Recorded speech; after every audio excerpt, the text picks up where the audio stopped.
राधे राधे गुरुजी।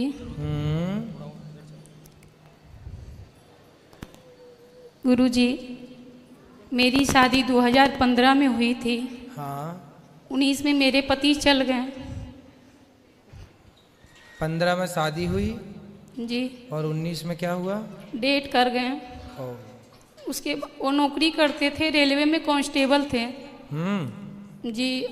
मेरे सास ससुर ननद लोग, उन लोग ने हम पे मुकदमा किया कि नौकरी नहीं करने के लिए देंगे, जब भी करेंगे तो नौकरी हम करेंगे। और मेरी सास की मांग थी कि पेंशन मुझे दिया जाए, लेकिन कोर्ट की आदेश से, आपकी कृपा से, बिहारी जी की कृपा से पेंशन हमें ही दिया गया। और नौकरी के लिए उन लोग को कहना है कि नहीं देंगे। क्यों नहीं देंगे? कि नौकरी हम करेंगे। कौन करेगा? मेरी छोटी ननद कहती हैं। नहीं, पत्नी को ही मिलती है नौकरी। पति की नौकरी पत्नी, या बच्चे होंगे तो बच्चे को मिलेगी। नहीं, या बच्चे नहीं है तो फिर आपको ही मिलेगी ना वो। उन लोग हम पे इतने अत्याचार किए हैं गुरुजी की बताने की आवश्यकता नहीं है। नहीं, ठीक है, जो अत्याचार वगैरह जो अलग विषय है, पर नौकरी के अधिकारी तो सरकार की गाइडलाइन के हिसाब से आप ही अधिकारी हैं।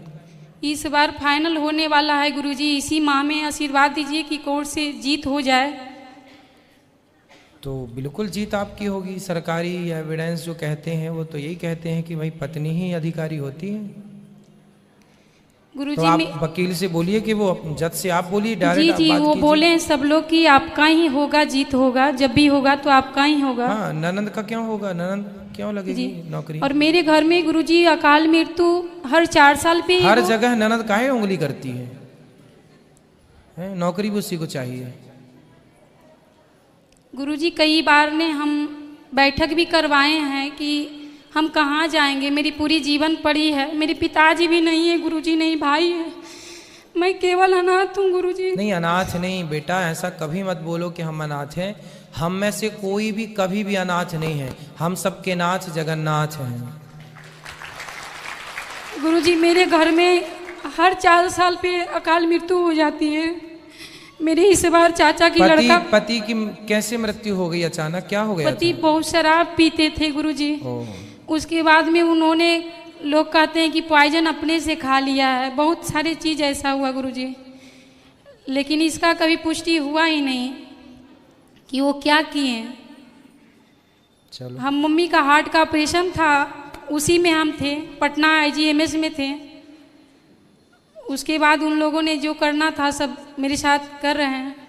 आप अभी उसी घर में साथ में हैं या अलग अलग हैं? नहीं, हम गुरुजी यहाँ पे हैं, घर पे हैं। उन लोग देते ही नहीं चढ़ने के लिए घर में। आप अपने माँ बाप के यहाँ हैं? जी। ठीक है। बच्चे नहीं हैं अभी? बच्चे नहीं हैं गुरुजी। वहाँ की हम लोग कई बार रहने की प्रयास भी किए हम, लेकिन वहाँ जो थाना प्रभारी थे, DSP सब थे, उन लोग बोले कि आप अपने घर में रहिए, जब लड़ाई चल रही है तो रहने की कोई आवश्यकता नहीं है आपकी, कुछ होगा तो उसकी जिम्मेदारी नहीं लेंगे हम। ठीक है, ठीक है। आपकी नौकरी भगवान करे मिल जाए, फिर आप अपना जीवन जैसे जीना है आप जिएगा। जो हरी इच्छा हो और जो आपका मन हो वो आप कीजिएगा। गुरुजी, मेरे घर में हर 4 साल पे अकाल मृत्यु हो जाती है, सब लोग चले जाते हैं। घर पे मतलब ससुराल में या मायके? मायके।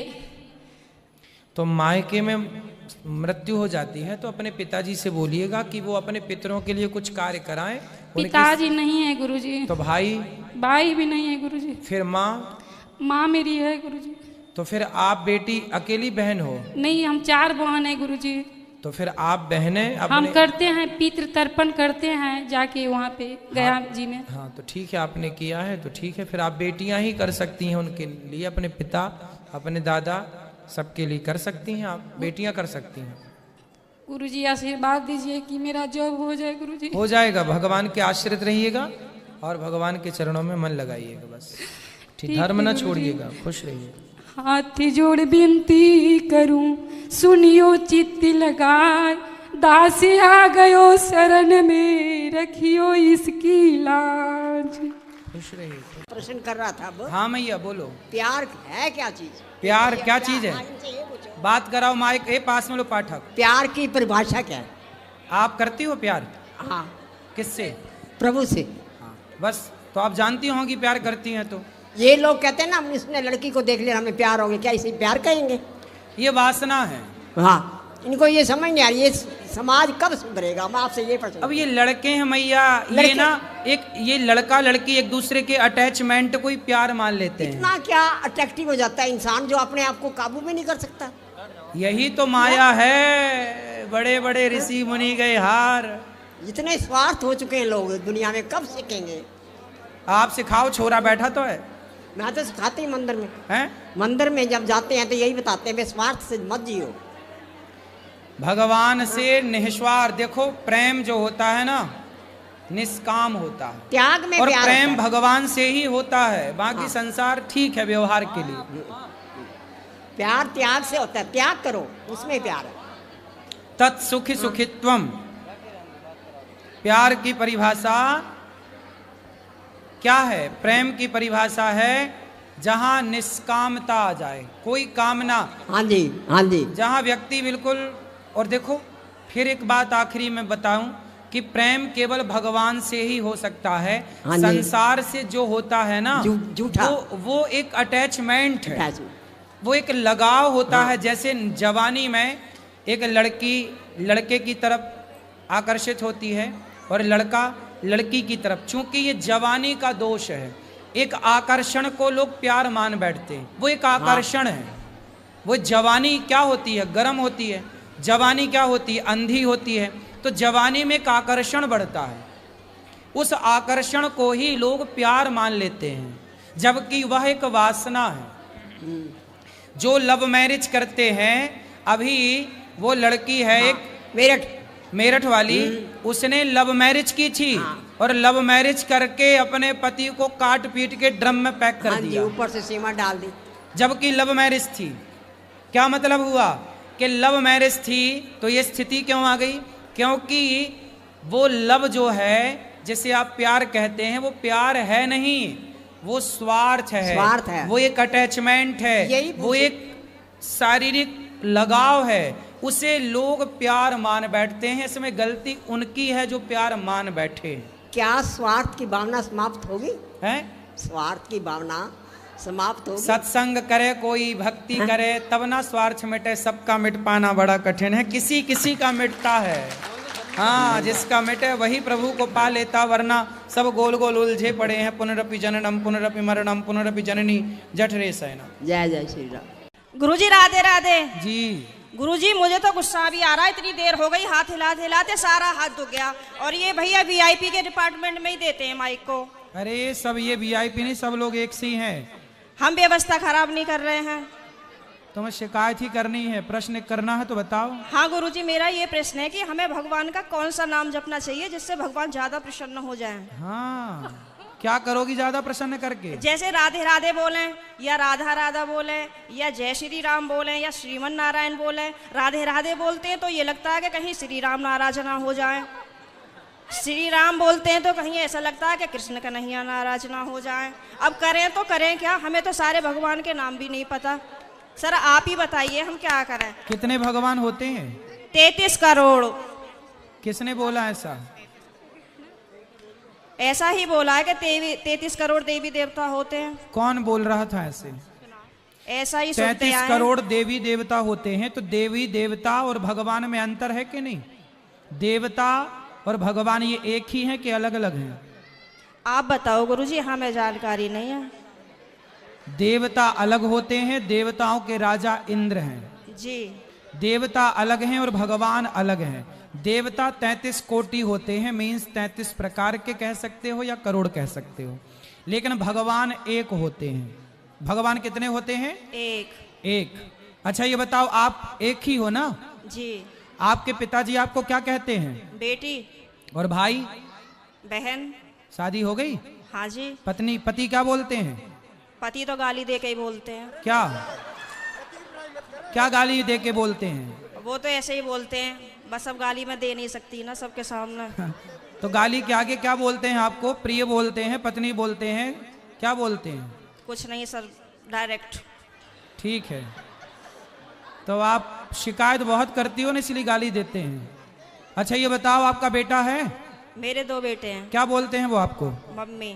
माँ बोलते हैं ना। हाँ जी। अब आप एक हो ना, हाँ लेकिन जी। आपके पिता आपको बेटी बोलते हैं, भाई बहन बोलता है, पति पत्नी कहता है और बेटा माँ कहता है। आप एक ही हो ना, हाँ जी। लेकिन 4 रूप हो गए कि नहीं आपके। हाँ जी। पिता के लिए आप बेटी हो गई, भाई के लिए बहन हो गई, पति के लिए पत्नी हो गई और बेटे के लिए माँ हो गई, लेकिन आप एक हैं। लेकिन देखने वाले 4 हैं, इसलिए आपके रूप और नाम 4 हो गए। उसी तरह ईश्वर एक है, एको ब्रह्म द्वितीयो नास्ति, पर उस एक भगवान को देखने वाले भक्त अनेक हैं। तो कोई उन्हें राम कह के बुलाता है, कोई कृष्ण कह के बुलाता है, कोई शिव कहता है, कोई नारायण धन्यवाद कहता है। गुरुजी, धन्यवाद। तो ईश्वर एक है, चाहे राम कहो, कृष्ण कहो, नारायण कहो, एक ही तत्व है। अनेक नाम हैं उनके, अनेक रूप रूपाय विष्णवे प्रभु विष्णवे। आपके कितने नाम हैं? एक। कौन सा? मेरा नाम है शालिनी शर्मा। तो आपके पिताजी क्या कहते, किस नाम से बुलाते हैं? शालू। शालू। 2 नाम हो गए ना, शालिनी और शालू। हाँ और माँ क्या कहती है? माँ तो शालू ही कहते हैं, घर पे डॉक्यूमेंट्स वगैरह में शालिनी शर्मा चलता है। और स्कूल में? शालिनी। और पति क्या नाम से बुलाते हैं? सर अभी तो बताया था, आप तो बड़ी जल्दी भूल गए। तो आप भी कहाँ याद रख पा रही हो? भगवान 33 करोड़ नहीं होते, एक होते हैं। पता बस चली कल से आने भी नहीं देंगे। बस एक बात याद रखो कि भगवान एक थे, एक हैं, सदा एक रहेंगे। जी। ठीक है? हाँ जी। भगवान 2-4 नहीं होते, देवता बहुत सारे होते हैं। सर मेरे पति को बोलना, अभी कहो मेरा नाम शालू है और आप उनको गाली नहीं दोगे। सर प्लीज मेरी मदद करो। कहाँ पति शराब पीते हैं क्या? नहीं नहीं नहीं नहीं। फिर काहे किस बात? तो आप गुस्सा दिलाती होंगी पति को। पता नहीं सर किसका जुनून सवार होता है, पता ही नहीं है, RSS में है। नहीं तो आपको गाली ही देते हैं, कभी प्यार भी करते हैं? प्यार पता नहीं कैसा प्यार है, समझ में ही नहीं आया आज तक 18 साल में। प्यार नहीं करते अच्छे से? समझ में नहीं आता, टेढ़ा मेढ़ा प्यार है कुछ। ये कैसा होता भाई? सुबह को कुछ और, शाम को कुछ और, दोपहर को कुछ और, रात को कुछ और, पता नहीं, समय के साथ बदल जाता है। अच्छा। बाहर वालों के सामने कुछ और, पड़ोसियों के साथ कुछ और, रिश्तेदारों के साथ कुछ और। तो आप अपने पति से खुश हैं कि नहीं? गाली देते हैं वैसे तो ठीक है। तो कोई बात नहीं, कान में रुई लगाए रहो, सुनते रहो, क्या करोगे? कई बार लगाने की कोशिश भी करी है, फिर मुझे सुनाई नहीं आता, औरों की भी बात सुनाई नहीं आती सर। अरे तो पति जब गाली दे तो रुई लगाए रखो, बाकी की सबकी सुनो। सर दुकान पे से बार बार कई बार आ जाते हैं, कहाँ तक रुई लगाऊं और निकालूं, परेशान और हो जाऊंगी मैं तो। अच्छा रुई ना लगाओ तो उनकी गाली को सर लीड लगा लिया करूं? इग्नोर कर दो, उनकी गाली इग्नोर कर दो, सुनो ही मत। फिलहाल तो कर ही रही हूँ, इसीलिए आपके पास आई बस थी। ऐसे 18 निकल गए, ऐसे और निकल जाएंगे, गई बहुत थोड़ी रही। अभी जो एक बहन जी बता रही थी कि मेरे पति मुझे लेने नहीं आ रहे हैं, ये मेरे साथ भी हुआ था। और मैं 2-3 महीने मायके रही, फिर मेरे दिमाग में आया कि चल अपने घर को, यहाँ कुछ ना रखा, खामो खाम की बात बिगड़ जाएगी। और मैंने अपना पैकिंग करी, अपना बोइया बिस्तरा उठाया और मैं आ गई घर पे। हाँ जी, घर पे आके मुझे सबने देखा तो सबको शौक लग गया कि हो पता ना कैसे आ गई। मैंने की ऐसे ही रहूंगी अब तो यहीं पे ही। सही है, सही करा मैंने। हाँ मैंने यही तो समझाया उस बहन को। हाँ अब तो मैं ऐसे ही रहती हूँ, शेरनी बन गई सर आपके कहने से। शेरनी बन गई अब हाँ। तो पति सुरक्षित हैं कि नहीं शेरनी से? पहले सब लोग मुझसे कहते थे तो मैं रोती थी। हाँ। लेकिन उन्होंने मुझे रुला लुआ के इतना मजबूत कर दिया है हाँ। कि अब मैं सीधी दहाड़ मारती हूँ। तो वो लोग रोते होंगे अब वो परेशान हो जाते हैं, घर में से चुप निकल जाते हैं। सही करा गुरुजी मैंने। सही है, सही है। सास आपकी परेशान रहती है आपसे क्या? नहीं सास परेशान नहीं रहती, प्रॉब्लम तो पति से ही है। लेकिन मेरी सास की ये प्रॉब्लम है कि वो अपने बेटे को नहीं समझाती हैं, कह देती हैं हाँ सही कह रहा है, सही तो है, ऐसे ही होए करे। अरे ऐसा कैसे होए करे है? सही है। मैंने बोला है मम्मी को, मैंने कि थोड़ा सा अपने बेटे को भी समझाया करो, मतलब आप उनसे बोला करो कि इस तरीके का व्यवहार नहीं करना चाहिए अपनी पत्नी से, वो भी तो तेरे लिए ही आई है। सही है, सही है। मेरे अड़ोसी पड़ोसी से भी कहते हैं कि पता नहीं आप कैसे रह रही हो, कैसे झेलती हो इनको। मैं कहती हूँ अब क्या करूँ, कहाँ जाऊँ, कहीं ठिकाना ही नहीं है। बस यही है कि चलो जैसा ऊपर वाला रखेगा वैसे रह ही रहे, पर मैं खुश रहती हूँ। ठीक है। भागवत में जाती हूँ, खाटू श्याम के प्रोग्राम तो मैं कहीं के भी नहीं छोड़ती। पति जाने देते हैं? मेरे घर वाले तो यूँ कहते हैं वैसे तो घर में दंगा रखती है, वैसा भागवत और उसमें जाती है। तो मैंने कि फिर क्या करूं, आप बतला एक लिया काम करो करो, मुझसे। आप पति को कल ले आना, प्रश्नोत्तरी में मैं समझाऊंगा, वो कभी गाली नहीं देंगे आपको यदि आप कल ले आई उनको तो गुरुजी आप यहीं के माध्यम से ये संदेश दे दो कि जहाँ भी शालिनी शर्मा के पति हो वो कल को प्रश्नोत्तरी में जरूर आए। अरे ये भी हम ही कहें तुम ना हाँ लाओगे? सर, नहीं मुझे आप ही की मदद चाहिए, मैं हर जगह से टूट चुकी तो हूँ। फिर इनके पति जहाँ हो, क्या नाम है? पंकज कुमार शर्मा। पंकज कुमार शर्मा जी कल की प्रश्नोत्तरी में जरूर आए, है ना? उनकी पत्नी बहुत दुखी है और उनको गाली ना दें, हम समझाएंगे आपको। बिल्कुल हम समझाएंगे, गाली ना दें अपनी पत्नी को। सही है। धन्यवाद गुरुजी, मैं बहुत खुश हूँ। कल मैं कलश यात्रा में नहीं गई थी, किसी ट्रेजेडी होने की वजह से मुझे वहाँ जाना पड़ा, लेकिन मैं पूरी रात इतनी परेशान रही और मैं आज 2 बजे ही आके बैठ गई, यहाँ से आपको देखती रही। मैंने कहा कब आएंगे कब आएंगे कब आएंगे, और अभी भी मेरा कोई जाने का मन नहीं है। अगर आप रात को यहीं रुको तो मैं भी रुक जाऊंगी। ठीक है, क्या करूं मैं? अभी तो आपको पति की जरूरत है, पति के पास जाइए मैं तो और कमरे में पति को कल जरूर लेके आइए। मैं कमरे में अपने आप को बंद करके और आप ही का देखती रहती हूँ। मेरे पति जैसे ही सुन लेते हैं ना कि जंगले में से फिर लगी पड़ी है, तो ये कहेंगे हो वैसे तो बड़ी पुजारन हो रही है, वैसे हमसे पूरे दिन रात ऐसी मार है हमारी, अब मैं क्या करूं भाई। वैसे प्रेमानंद जी को सुनती है, कभी अनिरुद्धाचार्य जी को सुनती है, बाबा आएंगे यहाँ पे करने के लिए तेरा उद्धार। मैंने कहा हाँ मेरा तो ये उद्धार करेंगे। मैंने कहा आप बतला लिया करो तो मुझसे। तो पति बात नहीं करते आपसे? पता नहीं, समझ में नहीं आई आज तक बातें। चलो अब ले आना कल, तो हम समझाएंगे तरीके से। ठीक है गुरुजी, बहुत बहुत धन्यवाद। खुश रहिए। गुरुजी मैं आप सबसे पहले तो आपके चरणों में कोटि कोटि प्रणाम करना चाहूँगा मैं, और मैं क्षमा चाहूँगा क्योंकि मुझे है ना आपको मैंने बहुत आपकी कथाओं को सुनता हूँ और मुझे बहुत प्रेरणा भी मिलती है आपकी कथाओं को सुनकर, और मुझे थोड़ी घबराहट हो रही थी तो इसलिए मैं बैठा हूँ आपके सामने, तो इसलिए मैं क्षमा चाहूँगा। और मैं एक मुस्लिम धर्म से हूँ और मैं ये पूछना चाहता हूँ, मैं सनातन में आ तो गया हूँ पर मैं ये पूछना चाहता। आप मुस्लिम हैं? हाँ। क्या नाम था आपका पहले? मेरा पहले जावेद नाम था। जावेद, काफ़ी लोग जानते भी होंगे। तो आपने हिंदू धर्म अपना लिया? हाँ हाँ, क्योंकि सबसे पहले मैं एक बात कहना चाहूँगा, क्योंकि काफ़ी लोग मुझसे कहते हैं कि तुम हिंदू बने हो। हिंदू तो मुझे नहीं लगता कि कोई किसी को बना सकता है, क्योंकि हिंदू पैदा ही होता है, मेरा मानना ऐसा है। और ये मुझे ना किसी ने ब्रेन वॉश करा और ना किसी ने कुछ कहा, ये एक ठाकुर जी की कृपा हुई तब मैं सनातन में आया। वैसे किसी ने मुझे या मैंने किसी को देख के सीखा या ऐसा कुछ भी नहीं था। तो मैं सभी लोगों से ये कहना चाहूँगा, और मेरे जो फैमिली वाले हैं वो भी आज आपके फैमिली वाले आपका विरोध नहीं करते कि तुम कहाँ चल? मैं अभी इतना डिप्रेशन में हूँ, पूछो मत। मुझे फ़ोन आ रहे हैं फैमिली वालों के ज़्यादा आ रहे हैं, बाकी अदर तो कोई कुछ भी नहीं कह रहा, पर फैमिली वाले का आज भी मम्मी का फ़ोन आया और वो कहने लगी हमसे कोई मतलब नहीं, हम मर भी गए हैं तो हमारा मुंह मत देखियो तू, हमारी वजह से पूरे रिश्तेदार तेरी वजह से हमें पूरी वो कर रहे हैं, और मतलब हमसे रिश्तेदारी टूट गई है, हमारी एक लड़की है उसकी शादी करनी है, तेरी वजह से उस लड़की की भी ज़िंदगी ख़राब हुई है। तो महाराज जी मैं ये पूछना चाहता हूँ कि ठाकुर जी से मेरी एक शिकायत है हमेशा कि या तो मुझे पहले इधर का कर देते या उधर का कर देते, ये बीच में ला के मुझे इतना परेशानियों में डालना, और उनको मैं छोड़ नहीं सकता। मैं सांसें छोड़ सकता हूँ पर मैं ठाकुर जी को नहीं छोड़ सकता। किनको नहीं छोड़ सकते आप? मैं ठाकुर जी को नहीं छोड़ सकता, भगवान जी को नहीं छोड़ सकते? नहीं छोड़ सकता सर। फिर आप सही रास्ते पर हैं। तो मैं एक चीज़, मेरा एक सवाल और था कि मैं जगन्नाथ मंदिर में जा सकता हूँ क्या? कि जगन्नाथ जी के मंदिर में अब तो आप इन्हें धर्म बदल लिया है, आपने धर्म परिवर्तन कर लिया अपना? हाँ जी। वैसे देखो धर्म परिवर्तन करने की जरूरत ही नहीं पड़ती। हमारे ठाकुर जी जो है ना, हमारे भगवान कभी ये नहीं कहते कि तुम हिंदू हो जाओगे तो ही हम तुम्हें मिलेंगे। हाँ, भगवान तो कहते हैं कि तुम मुसलमान भी हो और यदि तुम उसी रूप में मुझे प्रेम कर लोगे तो मैं उसी रूप में तुम्हें प्राप्त हो जाऊंगा। हमारे भगवान कभी नहीं कहते कि तुम धर्म बदलो। नहीं, रस खान जी को उसी रूप में उसी लिबास में प्राप्त हुए थे भगवान। जब उनकी कृपा हुई तो मैं सब कुछ खाया करता था, पर जैसे उन्होंने कृपा करना स्टार्ट करा तो अपने आप ही छूटने लग गया। सब चीज़ों को देखकर वो मन वॉमिटिंग सी आनी, ये अपने आप होने लग गया। तो ये मुझे नहीं लगता कि मैं छोड़ सकता था या वो करता। आज का टाइम है कि कोई आमलेट भी बनाता है घर के पास में तो उससे भी मुझे बहुत दिक्कत होती है, ऐसा लगता है जैसे वॉमिटिंग हो जाएगी। तो ये ठाकुर जी की कृपा ही है। पर अपनी माँ का दिल भी ना दुखाओ। आप अपनी माँ से बात करो कि माँ मैं कोई गलत रास्ते पर तो हूँ नहीं, मैं किसी की हत्या नहीं कर रहा हूँ, मैं चोरी नहीं कर रहा हूँ। मैंने समझाया पर आपको पता है कि वो समाज को लेके चलना है उन्हें, और उन्होंने मुझसे कहा भी कि मुझे अपनी एक बेटी की शादी करनी है और मुझे समाज में रहना है। तो अब मैं क्या कर सकता हूँ? मैं ठाकुर जी को भी नहीं छोड़ सकता, तो मुझे समझ नहीं आ रहा। तो आपको ये भक्ति का रोग कब से लगा?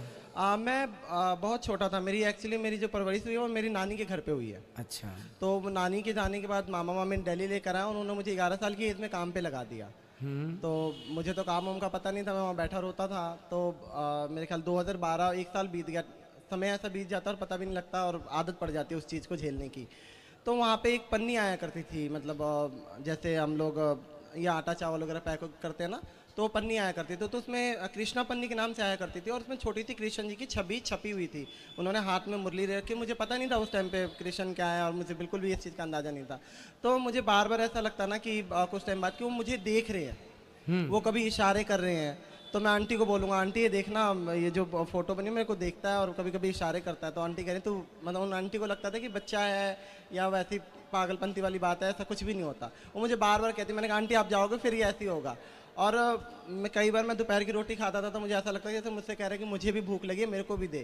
तो मैं आधी रोटी निकाल कर और सब्जी देता था और भगवान जाने वो कहाँ जाता था मेरे को बिल्कुल नहीं पता। और फिर उसके बाद से इतना उससे प्रेम हो गया कि मैं उस चिट को उखाड़ कर अपने साथ लेकर आया, डेली ले जाता ले आता। फिर उसके बाद से जो मेरे मामा मुमा थे उनसे वो लोग मुझे मारने पीटने लग गए कि तू ये क्या कर रहा है, ये है वो है जो भी हो। और उसके बाद से फिर मैं 13 साल का जब हुआ था मैंने घर को छोड़ दिया, क्योंकि उस टाइम में पता ही नहीं लगता था। और मैं खुद कई बार सोचता हूँ तो भाई 13 साल की एज बहुत कम होती है और मैंने कैसे वो करा, वो समय ठाकुर जी तो पता नहीं लगा। तो मुझे लगता है कि ठाकुर जी की कृपा है और ये वहीं से हुई है। किसी ने ना मुझे सिखाया, ना मैं जिस फैमिली में काम करता था वहाँ भी ऐसी नहीं कह सकते कि वहाँ पे बहुत ज़्यादा भक्ति थी, वहाँ पे नॉर्मल भक्ति थी। तो ऐसा कुछ भी नहीं है। तो ये मुझे कई लोगों की शिकायत है कि मुझे मेरा ब्रेन वॉश किया गया है या वैसा किया, तो ऐसा कुछ भी नहीं। किसी सनातन ने किसी ने भी मेरा ब्रेन वॉश नहीं करा, मैं अपनी मर्जी से आया हूँ। और मुझे उसमें भी कोई दिक्कत नहीं थी कि मैं दोनों को लेके चल रहा था, पर लोगों ने मुझे इतना परेशान कर दिया तो मैंने वो धोबी का कुत्ता घर का ना घाट का वो वाली सिस्टम हो गया था। मैंने कहा फिर सनातन में आ जाऊँगा, क्योंकि मैं कान्हा जी को नहीं छोड़ सकता। तो अभी कहाँ रहते हैं आप? अभी मैं दिल्ली में रहता हूँ और ठाकुर जी की थोड़ी दया हुई तो ब्रजवास कर लूँगा बहुत जल्द, और आपका आशीर्वाद रहा तो गुरु जी। बिल्कुल ठीक है। सनातन धर्म में और मुस्लिम धर्म में क्या अंतर लगा आपको? आप तो मुसलमान में जन्म लिए हैं और सनातन को फॉलो कर रहे हैं, ये बताइए दोनों में क्या अंतर? ये लोग लड़ते क्यों हैं धर्म को लेके? मुझे तो ये पता नहीं, क्योंकि मैंने इतनी उन चीज़ों में पढ़ाई नहीं कर रखी। सनातन मुझे ऐसा लगा कि सनातन एक शांत धर्म है जहाँ मन को शांति मिलती है और किसी के लिए मतलब किसी जानवर को काटना पीटना नहीं होता। तो सनातन इसलिए भी बहुत ही अच्छा है क्योंकि हम किसी का जान लेकर अपना त्यौहार वगैरह नहीं मनाते जी। जैसे कि होली हो गई, दिवाली हो गई, तो कभी भी ऐसा नहीं होता कि किसी हमारे यहाँ दीपक जला करके त्योहार दीपक मनाते हैं। जलाकर और मिठाइयों के साथ। तो ये बहुत अच्छा है और अच्छा लगा सनातन बहुत। और अब भी मैं सनातन में ही हूँ तो मैं अपने आप को सनातन ही मानता हूँ। बिल्कुल, आप पूर्ण सनातनी हैं। इस धरती पे प्रत्येक जीव सनातन ही है मेरे भाई। रास्ता भटक गए हैं लोग, बस ये समझो, रास्ता भटक गए हैं लोग। किसी धर्म में किसी की हत्या करना जायज नहीं है। आपको क्या लगता है, किसी की हत्या करना सही है?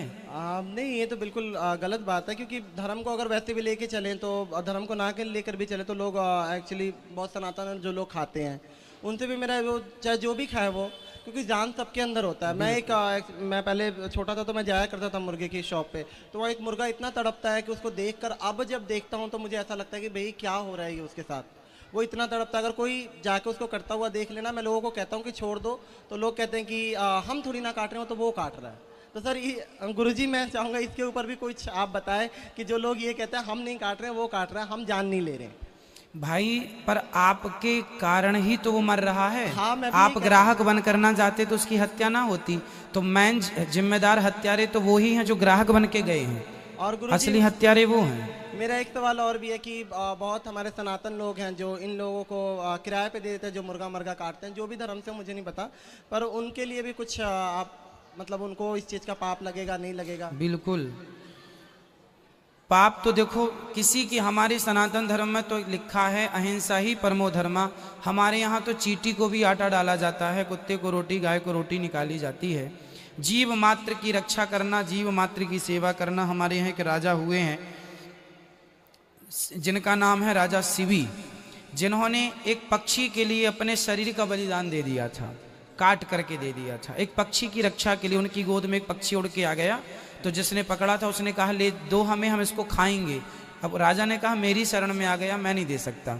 तो ये वो धर्म है सनातन धर्म, जहाँ एक पक्षी की रक्षा के लिए एक बहुत बड़ा राजा अपने आप का बलिदान देता है। अंत में भगवान प्रसन्न हो गए कि धन्य हो राजा, आपके अंदर जितनी दया है, इस दया से हम स्वयं बिक गए आपसे। और महाराज जी एक सवाल मेरा और भी है कि बहुत सारे डाउट है कि मैं संकीर्तन करता हूँ एक्चुअली। क्या करते हैं? मैं संकीर्तन ही करता हूँ। क्या गाते हैं आप? मैं कृष्ण संध्या। तो मैं ये पूछना चाहता हूँ कि जो भी मेरे से लोग कराते हैं, अब क्योंकि इस तरीके की बातें चल गई कि ये संकीर्तन करेगा तो हमें इसका पुण्य नहीं लगेगा, तो मैं ये पूछना चाहता हूँ कि अगर मेरे करने से किसी को पुण्य नहीं लगता तो भाई मैं नहीं करूँगा। नहीं, आपका जो पुण्य है वो आपके पास है। आप जो भी पुण्य करेंगे, जो भी अच्छा कार्य करेंगे, उसका फल आपको निश्चित मिलेगा, उसका कहीं नहीं गया। मैं अच्छा करूंगा मुझे मिलेगा, ये अच्छा नहीं, करें। महाराज जी मैं ये पूछना चाह रहा हूँ कि जो मेरे से करवाते हैं उन लोगों को, अब जैसे वृंदावन में बहुत सारे मंदिर हैं, हाँ, उन मंदिरों में कीर्तन के लिए लोग बुलाते हैं कि आप आके 2 घंटे कीर्तन करो, आप भी करो, तो आप कीर्तन कर सकते हैं। वो तो वहाँ की नियमावली है, कीर्तन करना है, कर सकते हैं, कोई दिक्कत नहीं है। आप अपनी माँ को, अपने पिताजी को समझाइएगा कि वो परेशान ना हो, आप सही जगह हैं। सनातन धर्म मीन्स आप खुद कह रहे हैं कि शांति का अनुभव है। पूरी दुनिया आज नहीं कल इसी शांति की ओर बढ़ेगी जिस शांति की ओर आप आज बढ़ गए हैं।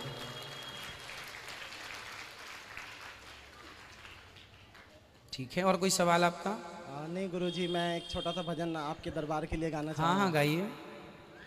मुरारी मैं रहमत के सदके तुम्हारी, मुरारी मैं रहमत के सदके तुम्हारी, जो चरणों में ये सर झुकाना मिला है, बड़े भाग्यशाली है वो तेरे बंदे जिन्हें आप सा आशियाना मिला है। महाराज जी मैं कहना चाहूँगा कि जितने भी लोग हैं वो बड़े भाग्यशाली हैं जो इस कथा पंडाल में बैठे हैं, और हर सवाल का मुझे आज लगा कि कुछ जवाब मुझे मिला जो मैं खुद तलाश रहा था।